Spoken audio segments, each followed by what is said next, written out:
오늘 본문 13, 14절에 그가 우리를 흑암의 권세에서 건져내사 그의 사랑의 아들의 나라로 옮기셨으니 그 아들 안에서 우리가 속량 곧 죄 사함을 얻었도다 했습니다.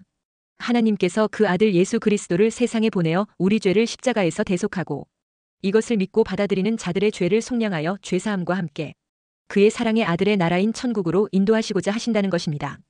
그래서 기독교 신앙은 다른 세상 일반 종교와 근본적으로 다른 부분이 있습니다. 세상에 있는 모든 종교는 예외 없이 내가 무엇인가를 행하거나 깨달음에 도달해서 신적인 계시나 축복을 얻는 것으로 되어 있습니다. 그러나 기독교 신앙은 내가 무엇을 해야 하는가에 초점이 있는 것이 아니라 하나님께서 내게 행하신 것이 무엇인지 아는 것에 초점이 있습니다. 우리의 행동은 그 다음 문제가 되는 것입니다. 하나님께서 나를 위해 행하신 것이 무엇인지를 제대로 알고 받아들이게 될 때 그 다음으로 나오는 반응으로 우리의 행동인 것입니다.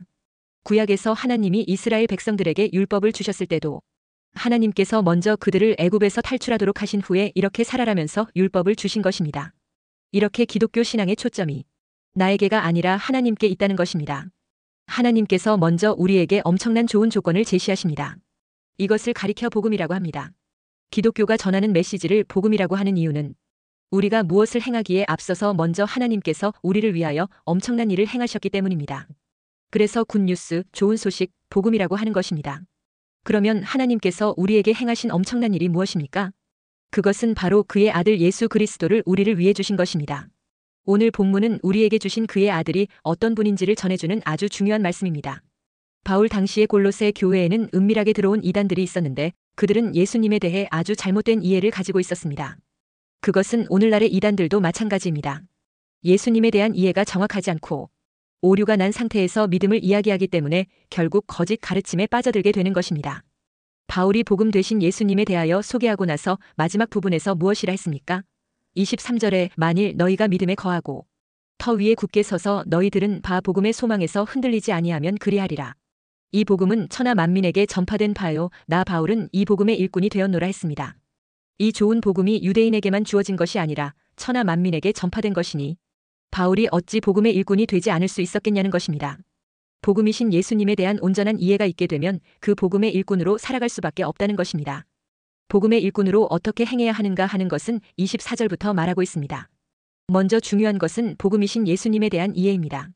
첫째, 예수님은 우리가 저주와 죽음에 이르게 된 죄 문제 해결을 위해 이 땅에 오셨습니다. 14절에 그 아들 안에서 우리가 속량 곧 죄 사함을 얻었도다 했습니다. 천지 만물을 지으신 조물주 하나님은 뚜렷한 성품 두 가지가 있습니다. 그것은 바로 공의와 사랑입니다. 온 천지 만물을 창조하시고 움직이시는 하나님에게 변할 수 없는 두 가지 특징이 바로 불의와 죄를 용납하지 않으시는 것과 긍휼과 사랑이 풍성하시다는 것입니다. 즉 공의와 사랑이 하나님의 대표적인 성품이라는 것입니다. 그래서 전능하신 하나님도 하실 수 없는 것이 있습니다. 그것이 바로 공의롭지 못한 죄를 묵과하는 것입니다.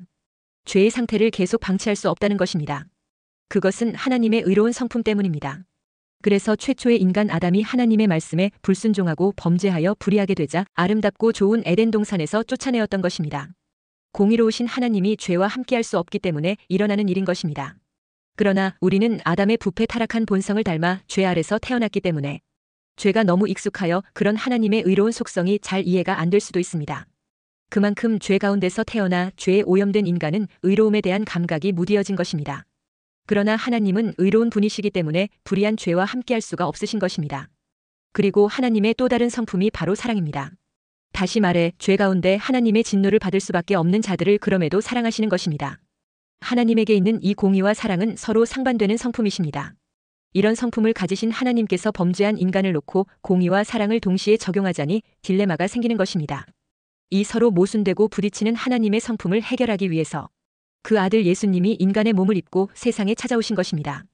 그래서 13, 14절에 그가 우리를 흑암의 권세에서 건져내사 그의 사랑의 아들의 나라로 옮기셨으니 그 아들 안에서 우리가 속량 곧 죄 사함을 얻었도다 했습니다. 죄로 인해서 흑암의 권세 아래서 종노릇하며 살고 있는 우리를 위해 그 아들 예수님을 보내셨다는 것입니다. 어떤 사람이 젊은 시절에 어둠의 범죄 조직에 빠져 조직 생활을 하게 되면 나중에 그것이 잘못된 결정이었다는 것을 느끼고 후회가 되어 거기서 빠져나오고 싶어도 그게 쉽지 않습니다. 왜냐하니까 조직의 무서운 보복이 뒤따르기 때문입니다. 범죄 타락하여 어둠의 보스인 마귀에게 잡혀 종노릇하는 신세인 인간이 스스로의 힘으로 보스 마귀를 거스려 빠져나온다는 것은 불가능한 일입니다. 마귀 조직의 올가매는 권세를 뿌리치고 나올 힘이 인간에게는 없는 것입니다. 그래서 하나님의 아들 예수님이 친히 찾아오셔서 우리를 흑암의 권세에서 건져내사 그의 사랑의 아들의 나라로 옮겼다는 것입니다. 어떤 방법으로 옮겼습니까? 그 아들 예수님이 우리에게 걸려있는 몸값인 죄의 값을 십자가에서 대신 지불하여 속량하신 것입니다. 그래서 14절에 그 아들 안에서 우리가 속량 곧 죄 사함을 얻었도다 했습니다. 여기서 속량이란 노예를 자유롭게 풀어주기 위하여 속전을 지불하여 석방하는 것입니다. 죄로 인해 어둠의 권세에 매여 있는 자를 그 권세에서 해방하기 위해 예수님의 피를 죄값으로 지불하여 어둠의 권세에서 건져내셨습니다. 성도는 이미 예수님의 속량으로 죄사함을 받은 사람입니다. 과거와 현재와 미래의 모든 죄가 예수 그리스도의 속량하심으로 해결된 자입니다. 더 이상 어둠의 권세 아래 살아갈 필요가 없습니다. 로마서 8장 1절에 그러므로 이제 그리스도 예수 안에 있는 자에게는 결코 정죄함이 없나니 했습니다. 예수님이 나의 죄를 속량하셨기 때문에 누구도 감히 나를 정죄할 수 없게 되었습니다. 다시 말해 우리는 모든 죄, 미래의 죄까지 사함을 받았다는 것입니다. 그러면 이제 죄에 대해서는 거리낌 없이 마음껏 죄를 지어도 되는 것입니까? 바울은 그런 질문에 그럴 수 없느니라 했습니다. 하나님께서 나의 죄 문제 해결을 위해 그 아들을 죽기까지 희생시키신 가슴 아픈 하나님의 일들을 생각한다면 그렇게 가벼운 반응은 나올 수 없다는 것입니다. 그러면 구원해 주신 것에 대해 감사하면서 죄 많은 세상을 살다 보니 과거 흑암 권세 아래에서 살던 것처럼 죄와 불의와 타협하면서 살아가는 것은 어쩔 수 없는 선택이라고 여겨도 되는 것일까요? 그런데 그런 관점과 생각은 바로 나 중심적으로 살아가기 때문에 나오는 생각과 처신인 것입니다. 처음에 사람에게 죄가 어떻게 시작되었습니까? 에덴에서 마귀가 사람을 미혹할 때 선악과를 놓고 이것을 내가 먹으면 내 눈이 밝아 하나님과 같이 된다는 말에 넘어간 것입니다. 사탄은 우리에게 악하게 살아라고 하지 않았습니다. 단지 너 중심으로 살아라고 합니다. 나쁜 말이 아니게 들립니다. 그런데 그렇게 살다 보면 그게 자연스럽게 하나님을 대적하게 되고 죄 가운데 빠지게 되는 삶의 방식이었던 것입니다. 그래서 예수님이 우리를 속량하신 다음에 우리를 흑암의 권세에서 건져내사 그의 사랑의 아들의 나라로 옮겼다는 것입니다. 사랑의 아들의 나라는 사랑으로 통치하는 나라입니다. 무조건적인 사랑을 많이 받은 사람들이 사랑을 배워서 사랑하며 살아가는 곳입니다. 성도의 삶은 나의 주인 되신 예수님을 사랑하며 사는 삶입니다. 나의 죄를 사하시기 위해 목숨까지 버리신 예수님을 어떻게 사랑할 수 있을까? 어떻게 예수님처럼 사랑하며 살 수 있을까? 이렇게 살아가야 한다는 것입니다. 이렇게 사는 것이 성도의 복인 것입니다. 그런데 우리가 예수 믿지 않고 복음 밖에 있을 때는 흑암의 권세 아래 있었습니다. 흑암의 권세는 죄와 악의 권세입니다. 흑암의 권세 아래 있었다는 것은 죄를 짓고 악을 행하지 않을 수 없는 상태에 놓여 있었다는 말입니다. 그것은 우리가 마귀의 지배와 조종을 받고 있었다는 뜻이기도 합니다. 그런데 하나님께서 우리를 그런 상태에서 건져내셔서 그의 사랑의 아들의 나라로 옮겨주셨습니다. 더 이상 죄와 악이 우리를 지배하지 못하는 자유로운 나라, 하나님의 아들이 다스리시는 나라에로 옮겨졌다는 것입니다. 미움과 싸움과 거짓과 살기가 가득한 세상에 있다가 사랑과 진리와 평안이 넘치는 세상에서 살게 되었다는 것입니다. 이것이 복음입니다. 하나님께서는 우리를 죄와 악의 권세에서 건져주셨을 뿐 아니라 그의 아들 예수 그리스도 안에서 우리의 모든 죄를 용서하셨습니다. 이것이 복음입니다. 죄는 우리를 하나님에게서 멀어지게 하고 원수되게 하며 하나님 나라의 삶을 잃어버리게 만든 원인입니다.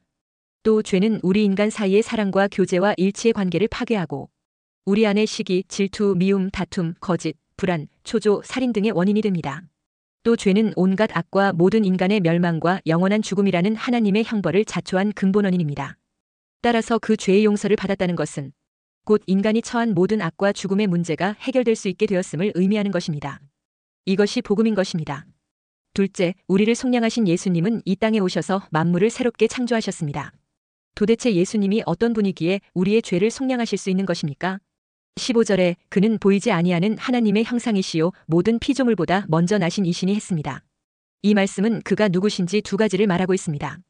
첫째는 보이지 아니하는 하나님의 형상이라는 것이고 둘째는 모든 피조물보다 먼저 나신 이라는 것입니다. 먼저 예수님은 보이지 아니하는 하나님의 형상이라고 했습니다. 하나님은 보이지 않는 분이십니다. 육체를 가진 인간은 영광의 하나님을 보게 되면 생존할 수 없습니다. 그러나 우리의 몸이 영광의 몸으로 바뀌게 되면 하나님을 보게 될 것입니다. 그런데 하나님이 육체를 가진 우리의 눈에도 보일 수 있도록 오신 분이 바로 예수님입니다. 형상이라는 단어는 원형 그대로의 영광과 본질이 있는 것입니다. 하나님을 원형 그대로 밖으로 드러나 볼 수 있도록 나타나신 하나님이 예수님입니다. 요한복음 1장 14절, 18절에 말씀이 육신이 되어 우리 가운데 거하심에 우리가 그의 영광을 보니 아버지의 독생자의 영광이요 은혜와 진리가 충만하더라. 본래 하나님을 본 사람이 없으되 아버지 품속에 있는 독생하신 하나님이 나타내셨느니라 했습니다. 하나님이신 예수님이 은혜와 진리가 충만하신 분으로 우리에게 나타나 보여주셨습니다. 아버지 하나님을 보여달라는 빌립에게는 예수님은 요한복음 14장 9절에 나를 본 자는 아버지를 보았거늘 어찌하여 아버지를 보이라 하느냐 했습니다. 보이지 아니하는 하나님의 형상이셨던 예수님이 보이는 육신을 입고 세상에 오셔서 십자가에 올라가서 죽으심으로 우리의 죄를 속량하신 것입니다. 또한 예수님은 모든 피조물보다 먼저 나신 이입니다. 이 말은 하나님이 창조하실 때 아들을 먼저 창조하시고 그 다음에 피조물을 창조하신 것으로 오해할 수 있습니다. 그런 의미가 아니라 모든 피조물보다 먼저 계셨다는 것입니다. 16, 17절에 만물이 그에게서 창조되되 하늘과 땅에서 보이는 것들과 보이지 않는 것들과 혹은 왕권들이나 주권들이나 통치자들이나 권세들이나 만물이 다 그로 말미암고 그를 위하여 창조되었고 또한 그가 만물보다 먼저 계시고 만물이 그 안에 함께 섰느니라 했습니다. 한마디로 말해 예수님은 만물을 창조하신 분이십니다. 성부 하나님이 천지를 창조하실 때 아들 하나님을 통하여 말씀으로 창조하셨습니다. 무엇을 창조하셨습니까? 하늘과 땅에서 보이는 것과 보이지 않는 것들입니다. 보이지 않는 것에 속한 것이 왕권들, 주권들, 통치자들, 권세들인데 이는 모두 천사들을 지칭하는 말입니다. 우리는 눈에 보이는 것만 생각하는 경향이 있습니다. 눈에 보이는 세상과 몸만 생각하니까 만족이 없는 것입니다. 하나님은 눈에 보이지 않는 세계도 창조하셨습니다. 영혼이 실제합니다. 그러므로 영적인 영역이 채워지지 않으면 결코 만족이 없는 것이 우리 인간의 삶입니다. 만물은 그로 말미암아 창조되었고 그를 위하여 창조되었으며 그리고 그 안에 함께 섰다고 했습니다. 첫째는 만물이 그로 말미암아 창조되었습니다. 만물에 대한 창조의 설계가 그로부터 시작되었다는 것입니다. 우리는 자연의 현상들 앞에서 경이로움을 느끼지 않을 수 없습니다. 우리 신체를 볼 때 놀라지 않을 수 없습니다. 어떻게 이처럼 정교하고 어떻게 이런 기능을 생각을 하셨을까 신비스러울 정도입니다. 만물을 이렇게 설계하신 분의 지혜를 우리가 어찌 측량할 수 있겠습니까? 그리고 두 번째는 만물은 그를 위하여 창조되었다고 했습니다. 창조의 목적입니다. 그렇다면 내가 창조된 목적도 무엇입니까? 바로 예수님입니다. 그러므로 내가 훌륭한 사람으로 평가되는 것이나 이 땅에서 잘 사는 것이 우리의 삶의 목적이 아니라 예수님을 드러내는 것이 삶의 목적이 되어야 하는 것입니다. 그렇기에 우리의 삶의 자리는 모두 주님을 섬기는 도구가 되어야 합니다. 그러므로 여러분의 삶이 예수님을 드러내는 삶이 되시기를 축원합니다. 또한 셋째로 만물이 그 안에 함께 섰다고 했습니다. 이 말은 만물을 지금도 붙들고 계시며 만물이 유지되도록 하신다는 뜻입니다. 하나님이 우리의 죄를 속량하기 위해 이 땅에 보내신 예수님은 어떤 분입니까? 본래 하나님과 동일한 영광을 가진 분으로 만물을 설계하시고 만물을 그를 위해 창조하시고 만물을 오늘도 유지하고 계신 창조주께서 우리의 눈에 보이도록 오신 것입니다. 예수님은 태초 이전부터 계셨던 지혜의 말씀이었습니다. 잠언 8장 22절에서 26절에 여호와께서 그 조화의 시작 곧 태초에 일하시기 전에 나를 가지셨으며 만세 전부터 태초부터 땅이 생기기 전부터 내가 세움을 받았나니 아직 바다가 생기지 아니하였고 큰 샘들이 있기 전에 내가 이미 났으며 산이 세워지기 전에 언덕이 생기기 전에 내가 이미 났으니 하나님이 아직 땅도 들도 세상 진토의 근원도 짓지 아니하셨을 때에라 했습니다. 여기서 태초에 일하시기 전에 나를 가지셨으며 할 때 나를 가지셨다는 말은 히브리어로 바로 세우다라는 뜻입니다. 이것은 성부 하나님께서 성자 그리스도를 창조 사역의 동역자로 세우셨다는 말입니다. 그러므로 그리스도께서는 하나님에 의해 피조된 존재가 아니라 창조의 주체자가 되심을 보여주고 있는 것입니다. 그러면 여기서 말하는 나는 누구입니까? 지혜입니다. 조화의 시작은 하나님의 창조 사역 계시를 나타내는 말입니다. 요한복음 1장 1절에도 태초에 말씀이 계시니라 이 말씀이 하나님과 함께 계셨으니 이 말씀은 곧 하나님이시니라 했습니다. 바로 이 말씀이신 예수님이 만세 전부터 태초에 일하시기 전에 세상의 진토의 근원을 짓지 않으셨을 때 존재하셨던 분이라는 것입니다. 그러므로 예수님은 하나님의 지혜의 말씀이었습니다. 그리고 오늘 본문 17절에도 또한 그가 만물보다 먼저 계시고 만물이 그 안에 함께 섰느니라 했습니다. 그러니까 예수님이 모든 세상이 있기 전, 즉 영원 전부터 계셨던 분임을 나타내는 말입니다. 요한복음 17장 5절에 아버지여 창세전에 내가 아버지와 함께 가졌던 영화로서 지금도 아버지와 함께 나를 영화롭게 하옵소서 했습니다. 이렇게 하나님과 함께 세상을 창조하신 거룩하시고 어미로우신 이 예수님께서 이 땅에 인간의 몸을 입고 오셨다는 것은 경천동지할 놀라운 일입니다. 천지만물을 창조하신 예수님이 어떻게 인간의 몸을 입는다는 것입니까? 그것도 모자라 온갖 수모를 겪으시며 십자가에 못 박혀 죽기까지 하셨습니다. 하늘의 하나님이신 예수께서 왜 이 땅에 오셔서 그 치욕스러운 수모를 당하시고 십자가에 못 박혀 돌아가시기까지 하셨을까요? 그것은 바로 저와 여러분들을 하나님 나라 백성으로 다시 창조하기 위해서였습니다. 원래 우리는 사단에게 붙잡혀 그에게 종노릇하며 비참하게 살아가던 희망이 없는 인생들이었습니다. 로마서 6장 17절에 너희가 본래 죄의 종이더니 했습니다. 그러니 우리는 죄와 함께 멸망받았어야 할 존재였는데 하나님의 크신 긍휼과 사랑에 의해 독생자 예수 그리스도를 세상에 선물로 보내셔서 우리에게 죄사함과 함께 구원의 길을 내신 것입니다. 요한복음 3장 16절에 하나님이 세상을 이처럼 사랑하사 독생자를 주셨으니 이는 그를 믿는 자마다 멸망하지 않고 영생을 얻게 하려 하심이라 하신 것입니다. 셋째, 예수님은 십자가의 피로 우리를 하나님과 화목하게 하셨습니다. 18절에 그는 몸인 교회의 머리시라 그가 근본이시요 죽은 자들 가운데서 먼저 나신 이시니 이는 친히 만물의 으뜸이 되려 하심이요 했습니다. 우리는 교회의 몸이요 예수님은 교회의 머리가 되신다는 것입니다. 예수님이 교회의 머리가 되신 이유가 무엇입니까? 그것은 죽은 자들 가운데서 먼저 나신 이시기 때문입니다. 예수님은 죽은 자 가운데 부활하신 첫 열매가 되셨습니다. 그리고 교회는 부활의 첫 열매를 따라 부활하게 될 열매들이 한 몸을 이룬 공동체입니다. 예수님이 교회의 머리이고 교회는 그의 몸입니다. 그리고 우리는 교회의 몸에 해당되는 자들입니다. 또한 몸은 머리의 지시를 따라 움직입니다. 그러므로 성도들은 머리 되신 예수님께 항상 귀를 기울이고 있어야 합니다. 머리가 지시하는데 그대로 안 움직이는 것은 영적인 장애자가 되는 것입니다. 또한 우리는 교회의 몸된 지체들입니다. 예수님의 속량하심으로 그의 부활에 참여하게 된 자들은 머리와 연결되는 순간 다른 지체들과 연결되는 것입니다. 피 한 방울 섞여 있지 않는데 이해관계 하나 얽혀 있지 않는데 머리이신 예수님 때문에 우리는 서로 몸으로 연결되어 있어서 뼈 중의 뼈요 살 중의 살처럼 여기고 사랑하고 아끼는 교회 공동체의 지체들입니다. 교회는 죄로 인해 영원한 사망에 떨어졌던 자들이 예수 십자가 대속의 은혜를 믿음으로 죄사함과 함께 영생의 축복에 들어온 축복의 공동체입니다. 그러므로 교회 같은 공동체는 세상에 없습니다. 그리고 교회는 성품 좋은 사람만 뽑아서 모인 곳은 아닙니다. 모두 불완전한 사람들입니다. 정말 사랑하기 어려운 사람, 참 함께하기 힘든 사람도 교회 안에 있습니다. 그럼에도 머리 되신 그리스도께서 붙여놓으신 한 몸임을 알기에 아픔도 서로 받아내며 나누며 사랑하는 공동체가 바로 교회입니다. 부활의 첫 열매가 되셔서 교회의 머리 되신 예수님께 아버지 하나님은 무엇을 하셨습니까? 19, 20절에 아버지께서는 모든 충만으로 예수 안에 거하게 하시고 그의 십자가의 피로 화평을 이루사 만물 곧 땅에 있는 것들이나 하늘에 있는 것들이 그로 말미암아 자기와 화목하게 되기를 기뻐하심이라 했습니다. 하나님은 우리가 모든 충만으로 예수 안에 거하게 하셨습니다. 충만이라는 말은 차고 넘쳐 흘러내리는 것입니다. 더 이상 다른 것이 필요 없는 상태입니다. 예수 그리스도만으로 부족하니 다른 어떤 것이 있어야 한다는 것은 모두 거짓입니다. 무엇인가를 행해야 한다거나 전도의 열매가 있어야 한다거나 새로운 교주를 숭배해야 한다거나 하는 모든 것은 예수님 안에 있는 충만을 부인하는 것입니다. 예수님 안에 있는 충만은 죄로 인해 멀어졌던 하나님과의 관계도 화목하게 할 만큼 충만합니다. 이 세상은 끊임없이 구별합니다. 가난한 자와 부한 자, 높은 자와 낮은 자, 차별과 다름이 있는 세상입니다. 그러나 그리스도 안에서는 이 모든 차이가 덮일 만큼 충만함이 있습니다. 교회의 머리가 되시고 그 안에 충만이 있어서 모든 것을 그리스도 안에서 하나 되고 화목하게 하신 것입니다. 하나님께서 보내신 아들 예수님은 우리의 구속주이시며 창조주이시며 교회의 머리이십니다. 그 안에 모든 충만이 있습니다. 그리고는 18절에 이는 친히 만물의 으뜸이 되려 하심이요 했습니다. 하나님께서 우리에게 이루신 일을 통해 원하시는 최종의 목표는 그 아들 예수님이 만물의 으뜸이 되는 것입니다. 모든 만물의 주인의 자리에 세워지는 것입니다.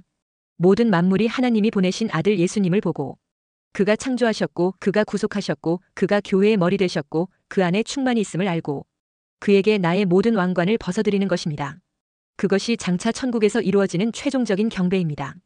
계시록 4장 10절 11절에 24장로들이 보좌에 앉으신 이 앞에 엎드려 세세토록 살아계시는 이에게 경배하고 자기의 관을 보좌 앞에 드리며 이르되 우리 주 하나님이여 영광과 존귀와 권능을 받으시는 것이 합당하오니 주께서 만물을 지으신지라 만물이 주의 뜻대로 있었고 또 지으심을 받았나이다 하더라 했습니다.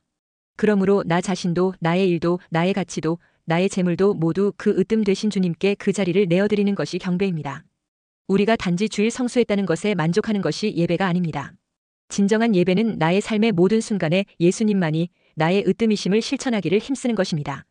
하나님이 우리에게 행하신 것을 아는 자로서 가장 먼저 해야 하는 것이 바로 예수님을 만물의 으뜸되게 모시며 섬기며 경배하는 것입니다.